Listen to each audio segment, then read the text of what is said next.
Hi hello சாக் TV friends. இந்த பயங்கரமான வெயிலில் வாடி வதங்காமல் பேரண்ட்ஸ்க்கு தொல்லை கொடுக்காமல் வீட்டுக்குள்ளேயே இருந்து நீங்கள் என்ஜாய் பண்ணணுங்கிறக்காக தான் உங்கள் சாக் டிவி ஃப்ரெண்டு நான் விஜயா நிறைய கதைகளை கொண்டு வரேன். இந்த கதைகள் நீங்கள் கேட்குறது ஜாலியாக மட்டும் இல்லாமல் உங்களுக்கு நிறைய அறிவை வளர்க்குற மாதிரியான விஷயங்களையும் சொல்லிக் கொடுக்கும். சரியா? இப்போ கதைக்குள்ளே போயிடலாம். அலின்ற ஒரு வியாபாரி ஒரு பாலைவனத்தை கடக்கிறதுக்கு யோசிச்சுட்டு இருந்துட்டு இருந்தாராமா. என்னப்பா இது இவ்வளோ வெயிலுமா இருக்குது, ட்ரையாக வேற இருக்குது வெதர் அப்படின்னு. அப்போ அங்கே ஒரு கேமல், அதாவது ஒட்டகம் வந்துச்சான். என்ன சார், உங்களுக்கு இந்த பாலைவனத்தை அந்த பக்கம் போகணுமா? நான் என் மேலே ஏறிக்கோங்க சார், நான் கொண்டு போய் விட்டுறேன்.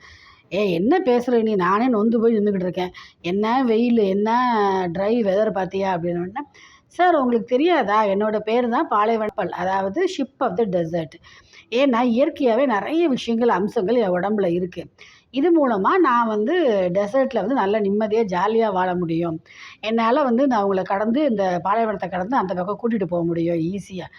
அப்படியாப்பா, என்னப்பா சொல்கிறேன், உண்மையானா? ஆமாம் சார், என்னோடய முதுகை பாருங்கள். அதாவது அதில் ஒரு ஹம்ப் இருக்குது இல்லையா, திமில்.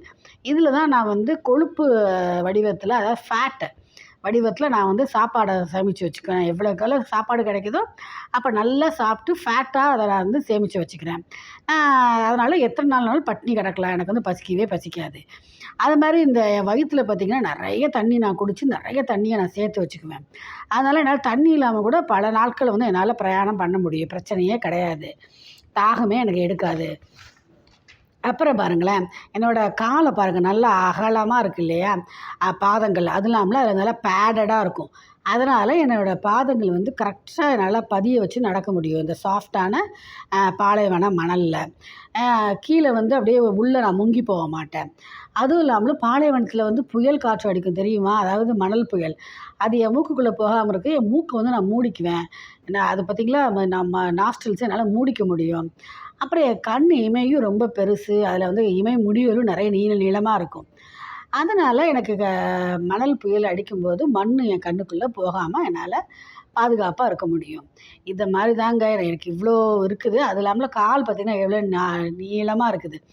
இந்த ஒரு சைடு உள்ள 2 காலையும் நான் ஒரே நேரத்தில் எடுத்து வைப்பேன். அதாவது மாற்றி மாற்றி எடுத்து வைக்க மாட்டேன், லெஃப்ட்டு ரைட்டுன்னு நடக்க மாட்டேன். ஸோ இந்த மாதிரியான நடையும் கூட எனக்கு சீக்கிரமாக நடக்கிறதுக்கு ஹெல்ப் பண்ணுது.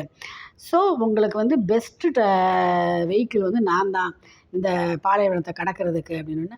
வாவ், இவ்வளோ நாள் எனக்கு இவ்வளோ விஷயம் தெரியாமல் போயிடுச்சு, ரொம்ப நன்றிப்பா, வாப்பா ஏறிக்கிறா, கொண்டு போய் விட்டுருப்பான்னு சொல்லிட்டு ஏறிக்கிட்டாராமா. அவ்வளோதான், சந்தோஷமாக அடுத்த பக்கத்துக்கு கொண்டு போய் அந்த கேமல் அழிய விட்டுருச்சு. Bye friends. சாக் டிவிக்கு சப்ஸ்கிரைப் பண்ணுங்கள்.